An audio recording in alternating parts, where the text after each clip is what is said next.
Well, hello, everybody, and welcome back to our continuing coverage here at the Turning the Tide 9/11 Justice Conference in Washington, D.C. We have the pleasure of being joined by researcher Piers Robinson. Welcome to the show.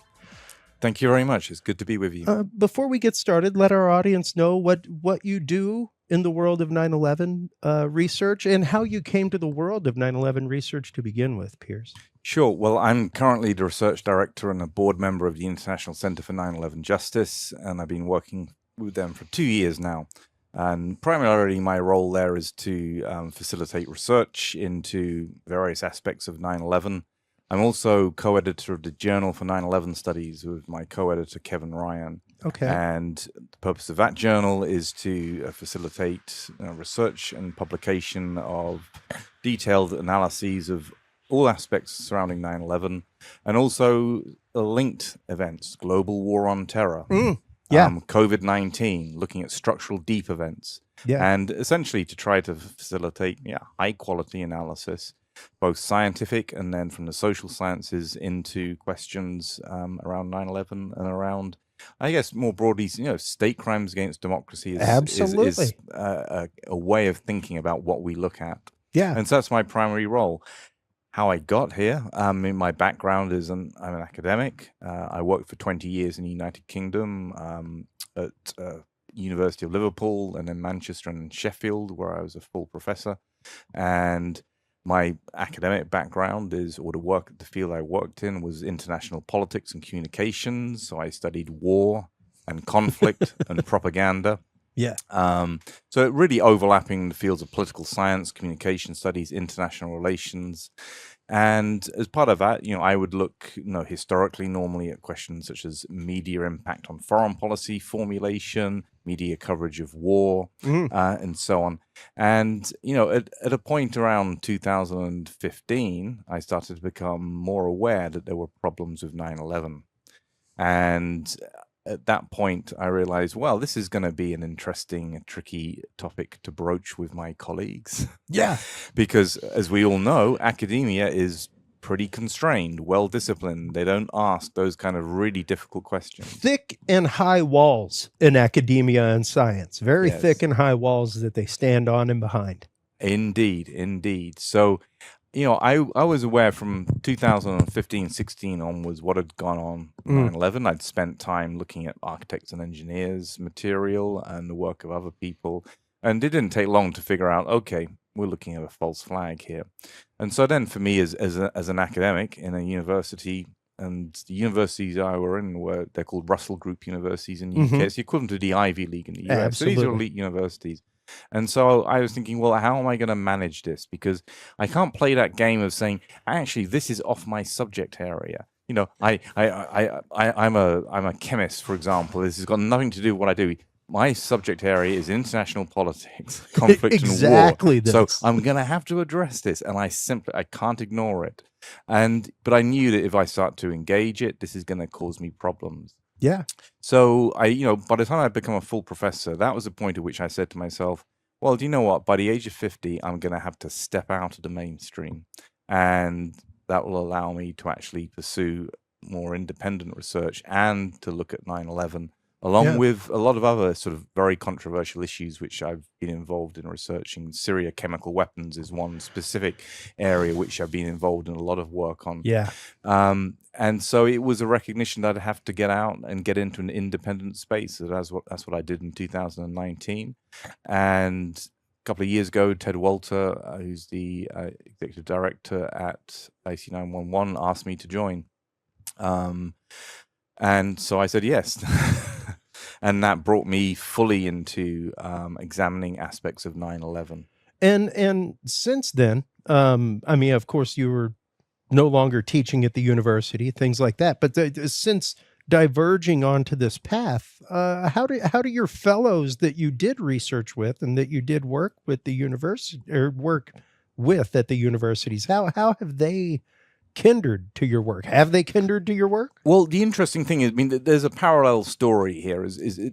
By 2018, I, with a group of colleagues, were examining the Syrian war, and we were looking at the propaganda in the Syrian war. Yeah. And then we started to look at the alleged chemical weapons attacks, and because we were conscious that these things don't look as though they've been carried out by the Syrian government. And we set up a little working group in 2018, and we had a very large number of academics who joined us and said, we want to look at propaganda in the war in Syria. And, one of the aspects was looking at the chemical weapons. And we set up this working group, and we put up a website. And before we'd even published anything, we were being attacked in the British media. We were. The propaganda had already started. Believe it or not, we were on the front page of the Times newspaper. Wow. The day that France, Britain, and America retaliated or attacked Syria for the alleged Duma chemical weapons attack. Yeah. And there we were on the front page of the Times as sad apologists working in universities. And they also had an editorial which was essentially calling for our jobs. Yeah. So I was already in deep water. And at that point, most of my academic colleagues supported. But I was already working. There was a lot of us in the working group, all academics. Most of us at Russell Group universities. So we were over the target. We were in a sense, really pushing up against what we ultimately discovered was a British propaganda operation in Syria surrounding the chemical weapons. And I guess that was a bit of a baptism of fire. And that sort of, I think at that point, a lot of support from colleagues, but also more mainstream colleagues starting to be slightly sort of nervous. Okay, where's Piers going to now?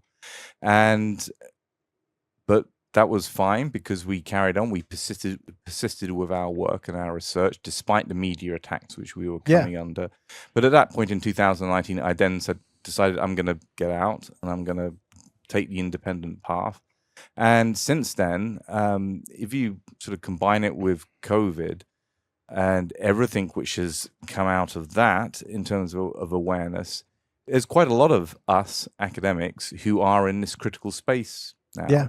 So some of them are still within the system and I still work with them. So one example is Tim Hayward at the University of Edinburgh. Okay. And other academics who are, for example, retired or emeritus, so they do look at 9/11. So I work with them.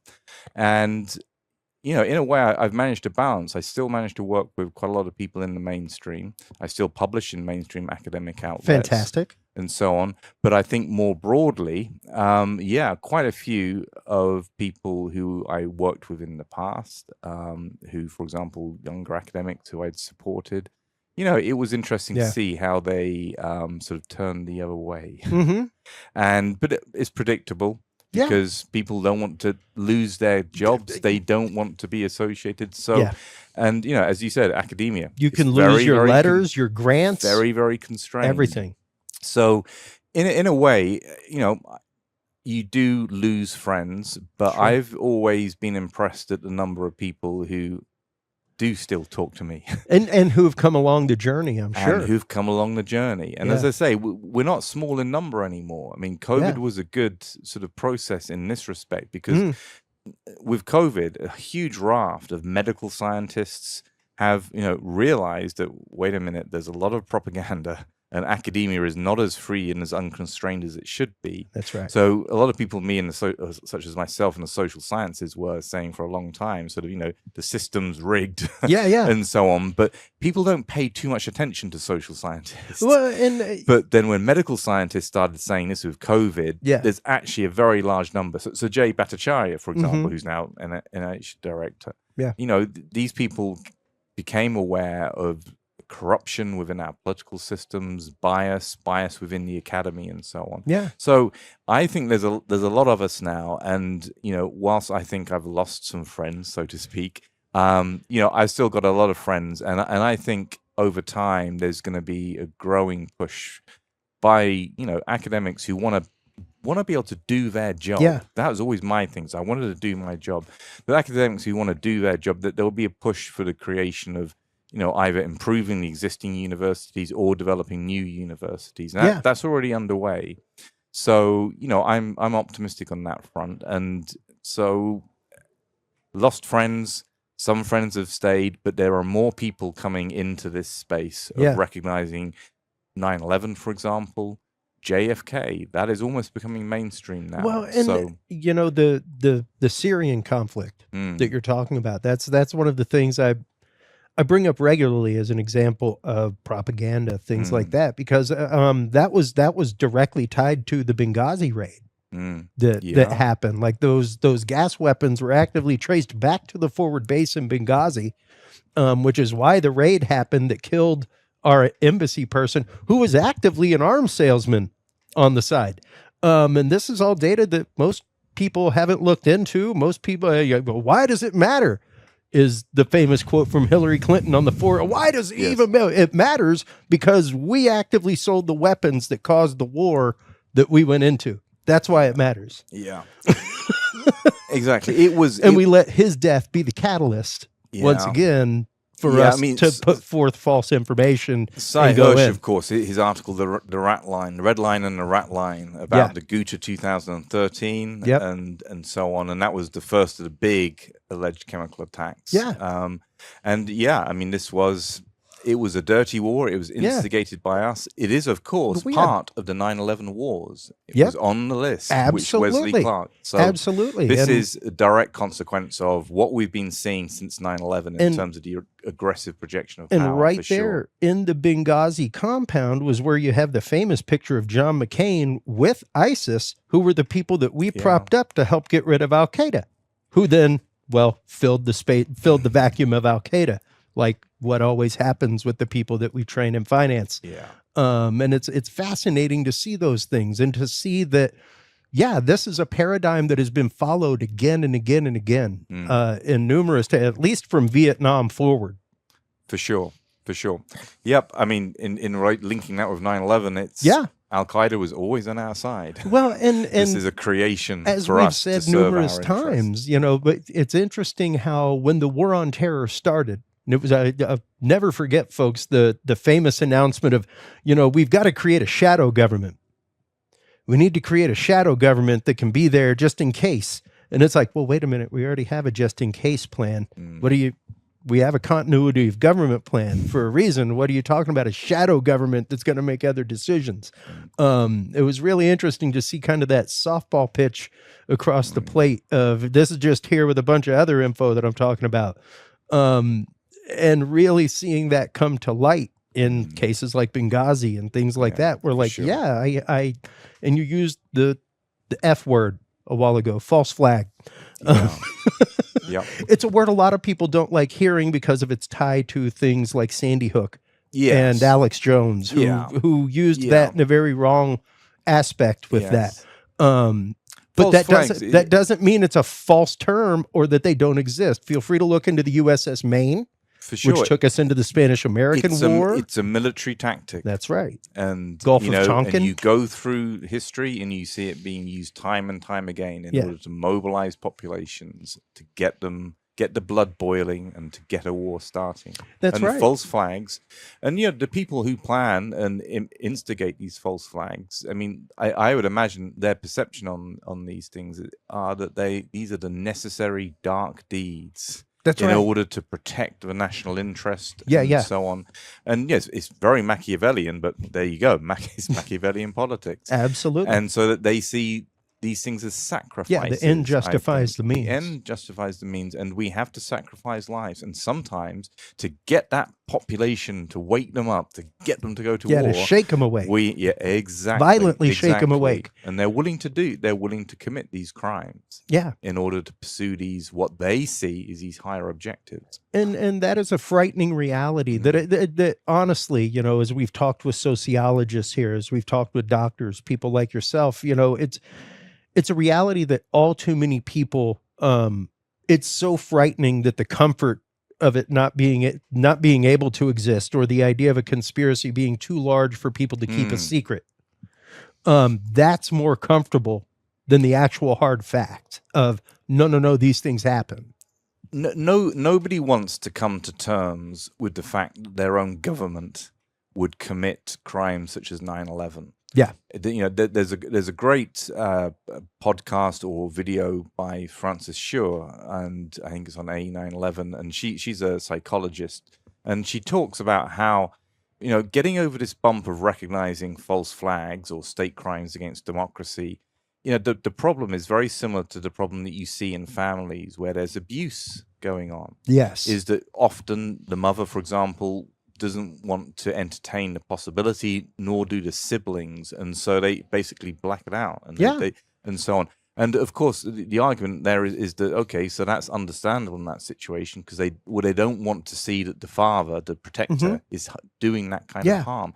But it's a similar relationship, it's a parallel relationship, a relationship between the state and the population. It's a parent-child relationship. Yeah. So nobody wants to go to that. So it's a big psychological hurdle to get over. Yeah. And then once you're over it, you are in a space where, okay, these bad things are forgiveness happening. And healing can happen. But of course, nobody wants to go there. Nobody wants to sort of wake up and think, I'm living in a world where, is upside down compared to how I thought it was yesterday, and my government might harm me. So I think, people put their head in the sand for a lot of those reasons. And the frightening reality, there's an example that I give that's only happened within, if I'm not mistaken, the last 5 to 10 years, where there was construction going on in an Eastern European town that was occupied by Nazis, things like that. And as they constructed, they started finding bodies, and not just like, hey, here's a grave, like, here's a body with another body and another body. What's up with this? And as they excavated and did ground penetrating radar, they found a mass grave. And come to end up, this entire town, Piers, decided that the atrocities that happened were so horrible that they would never speak of it again, ever, to the point that nobody in the town knew that mass grave was there anymore.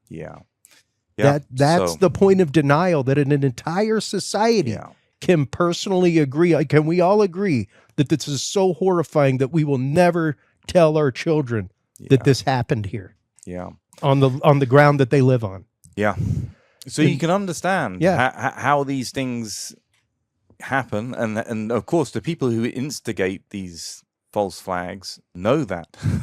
They know that most people are not going to want to go there, and then the people who do, well, you can smear them, you can shut them down. That's right. Of course, sometimes people are taken out as well. I mean, I'm thinking of the JFK assassination. Absolutely. Here. A lot of people who are material witnesses wound up dead. So they're willing to control, as it were, the narrative by taking action, smearing people, for example, as was the case with myself and colleagues over Syria. You shut people up and so on, and then everybody else, just either head in the sand or was not paying attention. And of course, if the mainstream media isn't raising any of these issues, then a lot of these people won't have any idea about what was going on. And I'm sure that you and your colleagues felt greatly vindicated when things, and granted, there's still a lot of denial about the whole Syria situation, but when truths and connections to things like Benghazi and stuff like that came out, I'm sure you felt more than vindicated. We were vindicated. We were vindicated when 2 scientists from within the Organization for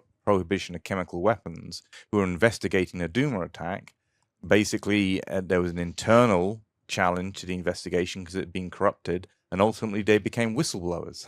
And I still work with both of them. Fantastic. So we were vindicated at that point, is that this is not a bunch of crazy political scientists. There are real scientists from an organization which is investigating these chemical attacks, and 2 of their chief scientists are coming out saying, wait a minute, this investigation is being corrupted, to point the finger at the Syrian government. So we were clearly vindicated at that point. Exactly. And it's one of those, I say on the show regularly, make no mistake, we have conspiracy theorists in the world. They're called DAs.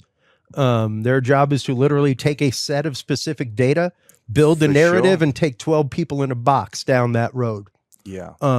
Exactly. And that is their job. It is to wedge that data in there however you have to make that happen. And that same thing happens in media. I've said it to the camera, I'll say it again.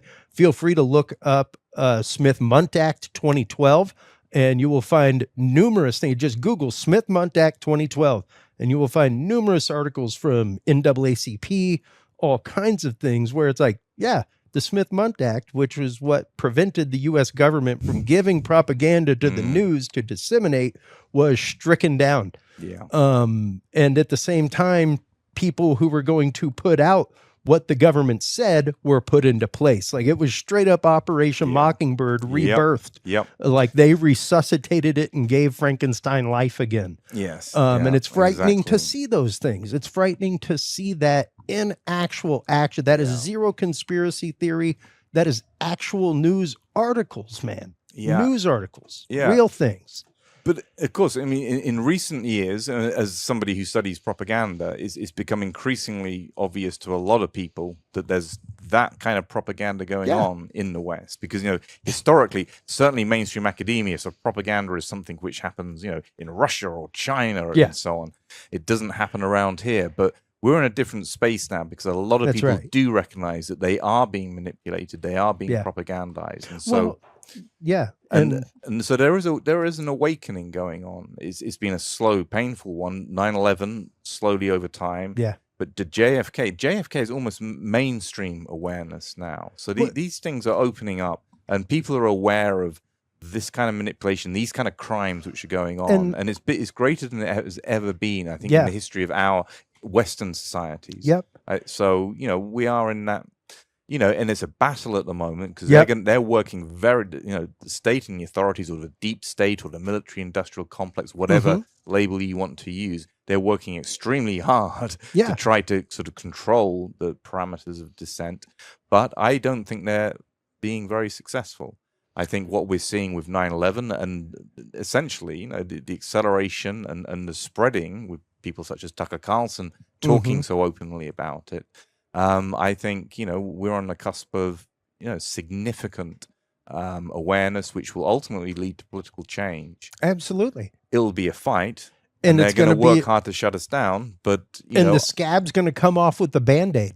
Yeah. You know, like, sadly, folks, I hate to tell you, it's going to be a painful personal process for all of us. For all of us. Exactly. You know, but at the same token, you look at things in the last 8-10 years, once again, even the idea of Fourth Amendment and the 100-mile law here in the United States. Most people do not realize, like, the example I give is if you drive from Houston to Louisiana on I-10, you'll now see Border Patrol, and they've been there for a decade.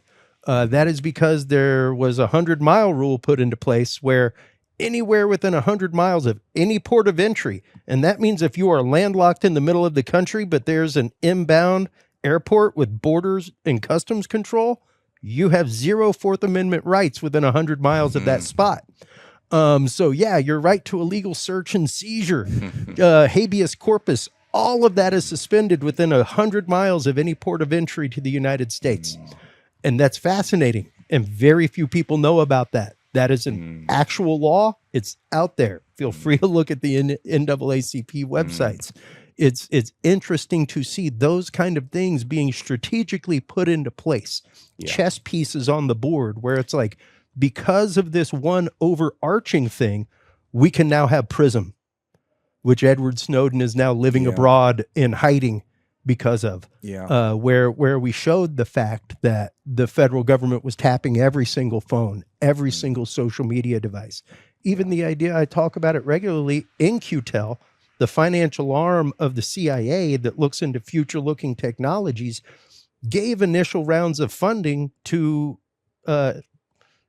Facebook, to Meta. And one of the first news stories you ever heard about Facebook was Hosni Mubarak. Was that flash mob that led to the overthrow of Egypt, where they never found the guy who had the account that was like, you know what we should do? We should all go meet in the town square and tell Hosni Mubarak to get out of here. Nobody ever found that guy. Well, you know, in the 90s, that there was this wonderfully idealistic sort of academic debate about the internet is here. This is going to democratize things. This is going to empower us, and so on. And of course, it has that potential. And of course, in some ways, it has worked in that way. But also, as with any new technology, it has an emancipatory power. But very, very quickly, powerful people learn how to use it. And of course, the internet, the digital environment, and so on. Huge energy put into, you know, artificial intelligence, algorithms and Yeah, so on, and with a view to manipulating and controlling people. absolutely. And that sort of technology, it's a double-edged sword. Yeah. But of course, this Well, technology is a way of controlling us. And of course, you look at all the yeah. debates about central bank digital currency, digital ID, getting people on a digital grid, you get control over them. You do. Which is the You great danger. do. And they're pushing, some forces are pushing for that. And My God, man, I was just on Clyde Lewis 2 nights ago talking about the genetic blockchain concept that they're talking about Right. you forget 23andMe, use this new blockchain technology to guard, like, oh my God. Oh, that's a dangerous concept. Yeah, You know, for sure. that is how you can start getting ethno-specific viruses. That's how you get like all kinds of things when you surrender that kind of data to that system. Yeah. You know, and that's just it. The metricing of far-reaching consequences. One of the examples I give for the internet. I'm just turned 50 all of a couple weeks ago, so I'm a Commodore 64 kid. Things I like remember that, that as well. when you had to tell them what to do, Yeah. specifically. But one of the projects I was part of in the last year or so with Curious Research was actually helping digitize an entire UFO archive. Okay. And one of the things in that archive, the researcher was hugely into Heaven's Gate. He knew Marshall Applewhite, things like that. And tons of news footage, like about 20 hours of news footage that I watched and digitized. And the one thing that every expert kept saying, and that was like 2000, up around there, when the comet happened and the suicide happened with the Heaven's Gate cult. But all of the sociologists, all of the experts, everything kept saying numerous things over and over and over in all of these clips. And it's the exact same thing that we say right now. All of these people on the internet who are lonely and looking for friendship and looking for acceptance of their idea is who they fed off of. Yeah. All of these people who are on the internet who are not able to filter the fact from fiction on the internet is what led to this. And it's like every single thing that we're 25 years down the line, man, it has not changed. People are just as susceptible to the exact same trash that goes on the internet. They're still just as susceptible to that want of acceptance and confirmation married dangerously with the confirmation bias.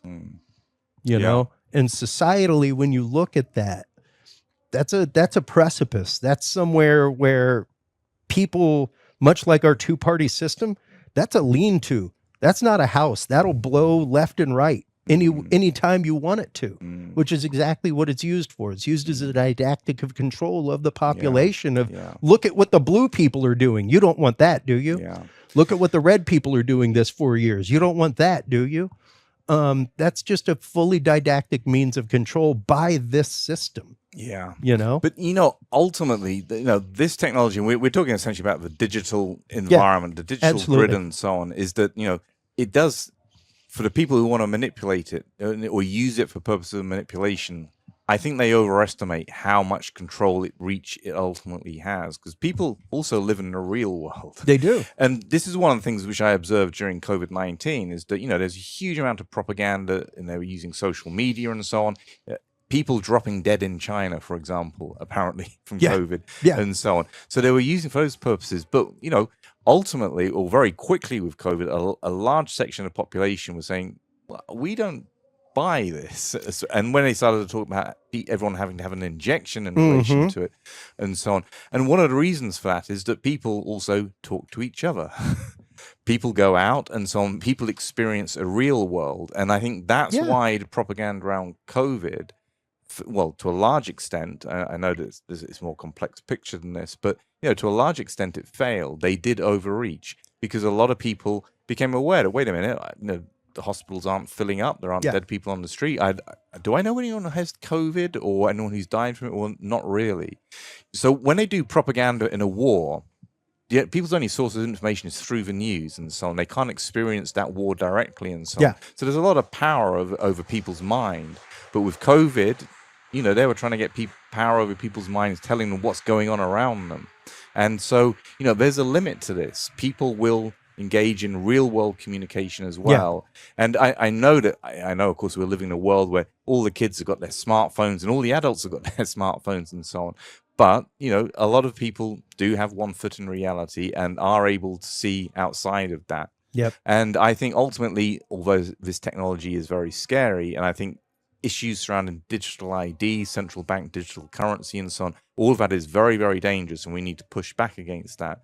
But I think, people are always going to be able to step out, throw away the mobile phone, throw away the smartphone. And, if this is ultimately, if they push too hard on control, that is exactly what will happen. People will suddenly, at some point, there'll be a tipping point. People will realize this is a tool of my enslavement.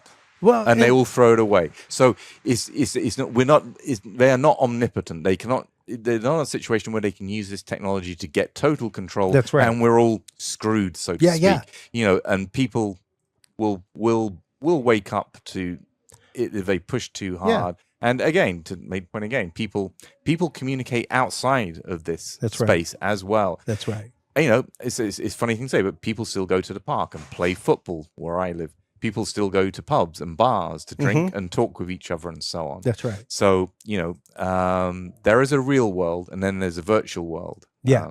And that is a huge distinction to make. And as I tell people all the time on the show, you have to remember that all these things are tools. They're tools that are there to A, make our life more convenient, B, help us build a better life. And much like any hammer, you could build a house or you could knock your builder in the head with it. Yeah. Like, it could be used for either one. So it's not necessarily that the technology is evil. It's the intent behind the use that's evil. Exactly. So don't fear your cell phone, people, is what we're saying. Fear the sources of news that you may be looking at on your cell phone. And always make sure, as I say regularly, if you go red, look at 2 or 3 articles talking about the same thing from blue. Sure. Look at 2 or 3 articles, if you live here in the States, look at 2 or 3 from like France. Look at 2 or 3 from UK source. See what the rest of the world is saying, not just the myopic view of America. Look at dissenting opinions. Be willing to accept those things. And that's certainly one of the pluses that you have with the internet technology. And of course, we see this with the decline in trust of the mainstream media. They had it good for a long time. They had all the audience, they had all the resources and so on. That's right. And we're now in a situation where, trust in mainstream media is flatlining and so on. And people go to these other sources and the technology allows them to do that in exactly the way you just described. And that's great. That's really good. It does, of course, create a problem at some point in terms of, well, do you create just confusion? Yeah. And so that's an issue. But, I think sort of that those things will naturally be worked through, that there is a lot of confusion and so on, and the internet sort of facilitates that. But ultimately, out of that, people ultimately make sense of things. And I think, and again, coming back to 9/11 or coming back to COVID, JFK, I think over time, awareness and understanding, does strengthen. I think we're in an increasingly sort of frightening situation in terms of geopolitical, etc. And war, financial crash, and so on. And we're living in that age, but we'll live through that. And people will find new ways of engaging politically, new parties, and so on. And I think there will be ultimately this kind of pushback against the corrupted structures we have. And the technology can be useful, it can help. As you say, it can be used by the other side. That's right. But, it's a double-edged sword. That's right. If we use it intelligently, it can be used to build new social movements, for example, build a new society. And, that's where we have to go in the West, because we're living in a different world now. Yeah. The West has had it good for a long time. We have dominated globally, and we're not in that world anymore. And so we're going to have to adjust, and that's going to require political adjustment at home. And the understanding of the fact of, as we said a couple times in this, as we say regularly, it takes time to heal over things. Yeah. And when you start, and even the point of scientific interest to the point of scientific discovery. I'll bring up something that we bring up with cryptozoology and Bigfoot regularly.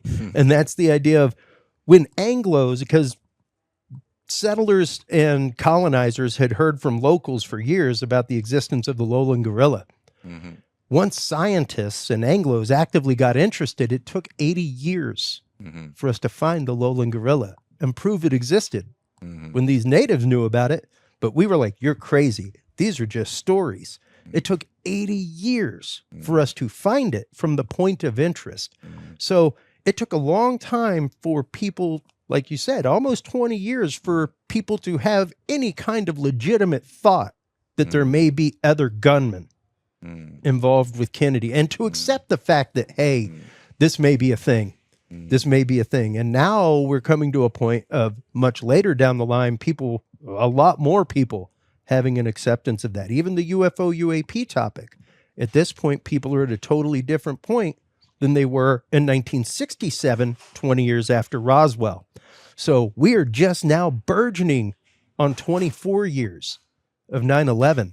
People are just now getting to a fact where it's no longer a tender point, that they're willing to maybe listen to some other data at this point, because they've seen other things be pulled out. They've seen things like Syria. It's the virtue They've seen of these patience, things. and especially for Absolutely. social movements. And what we're seeing here tonight with the 9/11 Truth Movement, you know, people expect, or people want An it all immediate, to be opened up. You know, if we simply get this killer fact out there and so on, we'll blow the whole thing wide open, etc.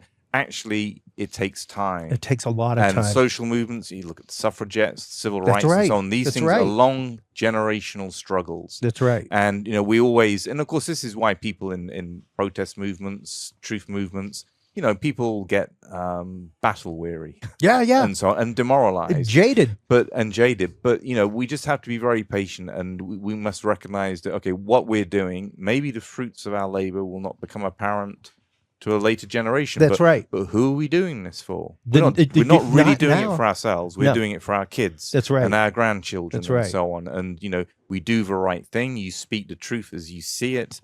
And you do what we're seeing here at this 9/11 conference is that there's coming together of all of these organizations which have been pushing for the truth on 9/11. That's right. And look at the progress which has been made. Senator Ron Johnson, That's I know right. Tucker Carlson couldn't come tonight, obviously, because of what happened yesterday. Mhm. But, you know, Dennis Kucinich, you know, we significant people, and That's right. they're here because of these movements who've battled for 20 years now to get the truth out about 9/11. That's right. And, you know, it gets there in the end. Yep.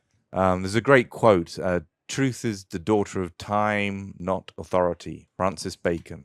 And got to keep that in mind when you're going up against That is monsters, absolutely which is what we're involved in. We are living in a world of. I want to We're thank living you. in a world of monsters. I want to thank you for your time, and that is a beautiful quote to go out on just for this day of coverage, because it really is the fact of we've got to give it time. We've got to put in the good research, not the immediate fix research. The immediate fix research is like trying to chasing a headline and waiting for facts on a situation. Yeah.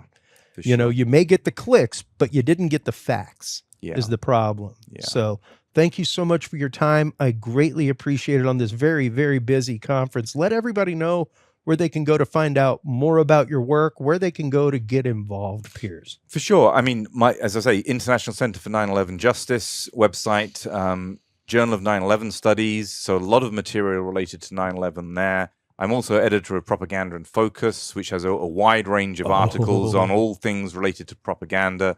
I'm on Twitter, social media. I have an academic profile, so look me up on Google Scholar and you'll see my academic publications.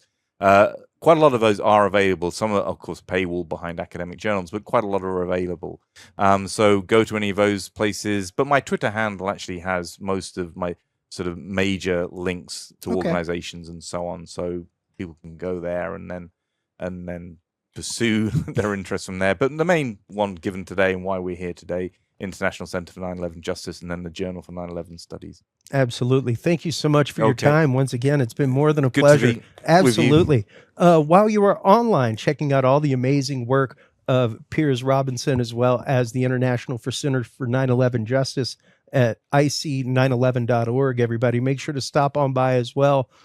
Richard Gage, 911.org, and curiousrealm.com. That is where you can like, follow, subscribe. That's where you can find all of our amazing coverage from events like this. When we come back from this commercial break, we will continue with our coverage here on site from Turning the Tide 9/11 Justice Conference right here in Washington, D.C., right after this, folks.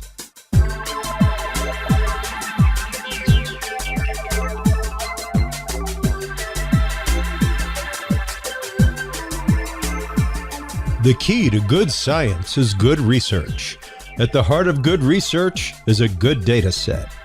With the field observation and encounter log from Curious Research, you can easily keep track of your investigative information all in one place, making it easier to review cases and readily see comparisons and contrasts between them. Whether out in the woods squatching, in a back room gathering EVPs, or using high-tech gear to track UFO, UAP activity, this easy-to-carry, pocket-sized scientific data log is the perfect companion for any field researcher. You can find your copy of the Curious Research Field Observation and Encounter Log at Amazon.com or visit the official Curious Realm store at curiousrealm.com/store to reserve your copy for yourself, your family, or a mind that you want to open. That website again is curiousrealm.com/store.